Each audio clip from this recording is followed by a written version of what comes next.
এই মরার জন্য এরই ছিল আবু সাইদ। 2000 ছাত্র জনতা জীবন দেওয়ার কারণে ফ্যাসিস্ট হাসিনাকে পলাতে বাধ্য হওয়া লাগলো। জোরে কোন কথা ঠিক কিনা কথা বলেন? হ্যাঁ, এখন আল্লাহ বলতেছেন মরাই যখন যাবে লা তামুতুন্না, ততক্ষণ পর্যন্ত মৃত্যুবরণ করো না, ইল্লা ওয়া আনতুম মুসলিমুন, যতক্ষণ তোমরা মুসলমান না হবে। এখন মুসলমান শব্দের অর্থ কি এটা আমাদের ভালোভাবে জানা লাগবে। আমাদের জাতির পিতা হযরত ইব্রাহিম আমাদের নাম রাখছে কি? শেখ মুজিবুর। এখানে জাতির পিতা ইব্রাহিম, মিল্লাতা আবিকুম ইব্রাহিম ওয়া সাম্মাকুমুল মুসলিমিন। আমাদের মুসলমান নাম রাখছে কে? আমাদের জাতির পিতা ইব্রাহিম। এটা কি আমি মুখ টানা কথা বলতেছি না, আল্লাহর কোরআনের কথা। তো কোরআনের সাথে কি আপনার একমত না দ্বিমত? তাহলে হোহা করা লাগবে তো। দেখেন এখানে দেখেন, মিল্লাতা আবিকুম ইব্রাহিম। মিল্লাত মানে তোমাদের জাতি, আবিকুম মানে তোমাদের বাপ ইব্রাহিম। আল্লাহ তাদের মধ্যে আমাদের শামিল করো যাদের উপরে তুমি নিয়ামত খুশি হয়ে গেছো। সুবহানাল্লাহ বলে। আল্লাহ বলে মানুষ দুনিয়াতে গিয়ে মরতে চায় না, সেই মৃত্যুটা তোমার কাছে উত্তম মনে হওয়ার কারণ কি? নিয়ামত মনে হওয়ার কারণ কি? মুসা বলতেছে আল্লাহ কারণ হলো তিনটা। আমার আঙ্গুলের দিকে তাকান, কয়টা? আল্লাহ বলে মুসা কি কারণ? তিন কারণ। আপনি বলেন তো আল্লাহ কারণ জানে কি জানে না? জানার পরেও আল্লাহ কেন শুনবার চায়? এই কারণেই শুনবার চায়, আল্লাহ মুসা নবীর মাধ্যমে আমাদেরকে জানাবার চায়। জোরে কান সুবহানাল্লাহ। হ্যাঁ, এই জন্য এই যে কষ্ট করে বসে আছেন, আজ ওয়াজ শোনার পরে দেখবেন মরালে আপনার টেনশনই হবে না। কারণ যেটা সত্য কথা, যার উপর সত্য নাই, হিন্দুরা পর্যন্ত মরা বিশ্বাস করে। ওরকম কথা ঠিক কিনা? ইহুদি খ্রিস্টান সবাই মরা বিশ্বাস করে, আল্লাহ বিশ্বাস না করলেও মরাকে তারা বিশ্বাস করে। ওরকম কথা ঠিক কিনা? এই জন্য আল্লাহ কোরআনে বলেছেন সাকারাতুল মাউতু হাক্কুন, মৃত্যুর চাইতে সত্য আর কি আছে? আপনারা মনে করতেছেন যে বুড়া মানুষ আগে মরবে, ছেলেরা পরে মরবে, তা কিন্তু না। মরার নির্দিষ্ট টাইমেই মরা লাগবে। জোরে কোন ঠিক কিনা? হ্যাঁ, কে কখন মরবে জানে কে? আরো জোরে বলেন আল্লাহ বলে মুসা মৃত্যুকে পছন্দ করো। তিনটা কারণ কি আমার সামনে বলা যাবে? মুসা বলতেছে আল্লাহ জানার পরও যখন জানতে চান তাহলে শোনেন। মৃত্যুকে পছন্দ করার এক নম্বর কারণ হলো না মরলে জান্নাতে যাওয়া যাবে না। মারাত্মক কথা। আপনারা সবসময় দোয়া করেন আল্লাহুম্মা ইন্না নাসআলুকাল জান্নাতা ওয়া নাউযু বিকা মিনান নার। আল্লাহ তোমার কাছে আমরা জান্নাত চাই। আল্লাহ যদি বলে জান্নাতে যা, তাহলে আপনি কেমনে যাবেন? তাহলে জান্নাতে যাইতে গেলে মরা লাগবে। এখন আপনারা বলেন জান্নাতে যাওয়ার চাইলে মরা লাগবে, আর সেই মরবে চাচ্ছেন না। তার মানে না মরলে যে জান্নাতে যাওয়া যায় না, তার একটা প্রমাণ হলো লাইলাতুল মিরাজে আমাদের নবী যখন বাইতুল মুকাদ্দাস, যেই বাইতুল মুকাদ্দাসকে নিয়ে ইহুদিরা আজকে পায়তারা করতেছে, ওরা জানি না যে বাইতুল মুকাদ্দাসের ভিতর দিয়ে ঈসা আলাইহিস সালাম দুনিয়াতে আসবে, মেহেদী আলাইহিস সালাম ছাইড দিয়ে আসবে। ওরা তো জানি না। ওরা জানে, কিন্তু আমরা জানি।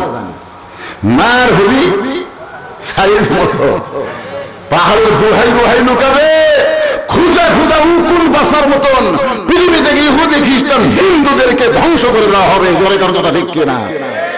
মেয়েরা যখন মেয়েদের মাথার উকুন বাসে, আপনারা দেখছেন? আমি দেখছি আমার বড় মেয়ের উকুন বাঁচতেছে, আমার বউ উকুন বাঁচতে বাঁচতে যে একটা ছোট উকুন বুঝলেন, তার নাম হলো ফুতালি।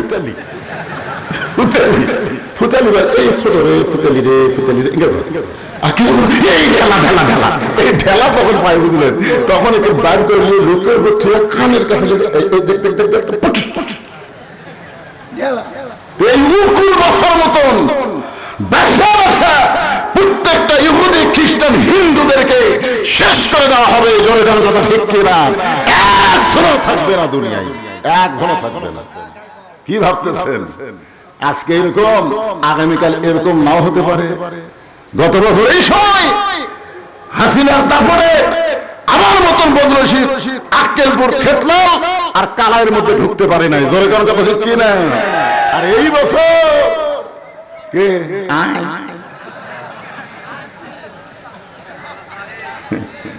আমি কয়েকদিন আগে থানার পাশে করে বলছিলাম, পুলিশেরা তোমরা কোথায় আসো? সাইড থেকে পুলিশ কাগজ দিয়ে বলছে, হুজুর আপনার নিরাপত্তা দেওয়ার জন্য আসছে, হুজুর ধরার জন্য না। এখন ধরার কথা ভুলে গেছে। তাহলে এক বছরে যদি বাংলাদেশের অবস্থার পরিবর্তন হয়, 6 মাসে আল্লাহ গোটা পৃথিবীর অবস্থা পরিবর্তন করতে পারে। ধরে করার কথা ঠিক কি না?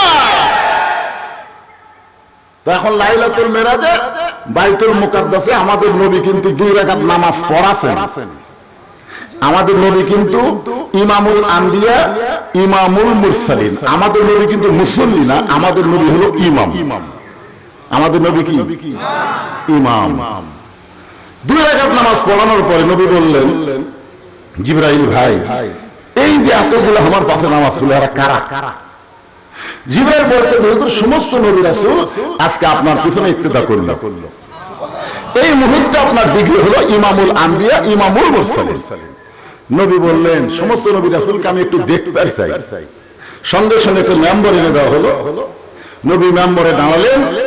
সমস্ত নবীরা নবীদের দিকে তাকায় আছে, সমস্ত নবীরা আমাদের নবীর দিকে তাকায় আছে। বলেন সুবহানাল্লাহ। আর আমাদের নবী সমস্ত নবীর দিকে তাকায় আছে। এমন সময় নবী দেখতে পেলেন একটা নবীর চেহারা মলিন, সবগুলোর চেহারা হচ্ছে আলো, কিন্তু একটা নবীর চেহারা মলিন দেখা গেল। মলিন বলবেন না, মুখটা মলিন। নবী জিবরাইলকে বললেন, ভাই জিবরাইল, সমস্ত নবীর চেহারা আলো আর ওই নবীর মুখটা কালো কেন? তো বলতেছে, তাহলে আপনি তাকে ডাকেন। আল্লাহ নবী তাকে ডাকে বললেন, মায়ের মুখা ইয়া আখি, বলে আপনার নাম কি ভাই? বলতেছে, আমার নাম হলো ঈসা রূহুল্লাহ। তো আপনি ঈসা নবী হয়ে সমস্ত নবীর চেহারায় আলো আর আপনার মুখটা মলিন কেন দেখা গেল? বলতেছে, নবী গো, এরা সবাই জান্নাত থেকে আপনার পিছনে নামাজ পড়তে আসে, এই জন্য এদের চেহারা আলো, কিন্তু আমি ঈসা জান্নাত থেকে আসতে পারি নাই। তো আল্লাহ নবী বললো, কেন? বলে এখন পর্যন্ত আমি মরি নাই, আমি না মরলে জান্নাতে কেমনে যাব? এখান থেকে প্রমাণ হলো জান্নাতে যাইতে গেলে মরা লাগবেই। এখন যেই বলবো জান্নাতে যাইতে গেলে কি চাই, আপনারা সবাই এক বাক্যে বলবেন, মরতে চাই। জান্নাতে যাইতে গেলে কি চাই? যাই বলতেছেন না তাইও মরবি না, যাই বলতেছেন না তাও মরবে, কিন্তু আমরা কি ব্যবসায়ী মরবো? এই জন্য সবাই এই হক কথাটা সবাই জবান দিয়ে বলবেন। জান্নাতে যাইতে গেলে কি চাই? আরো জোরসে বলুন। আচ্ছা আপনার বলেন তো, এই জায়গার যদি কোনো হিন্দু ভারতীয় এজেন্ট থাকে আর যদি মোবাইল করে বলে যে বৈশাখে একটা মাহফিল আইছে, সমস্ত মুসলমান মরার মিছিল করতেছে, মরতে চাই মিছিল করতেছে, এরা কোনোদিন আর বাংলাদেশ আক্রমণ করতে আসবে না, কারণ মরার সুন্নি যারা রেডি হয়ে আছে তাদের সঙ্গে কেউ যুদ্ধ লাগতে পারবে না। জোরে কোন কথা ঠিক কিনা? মরার জন্য রেডি।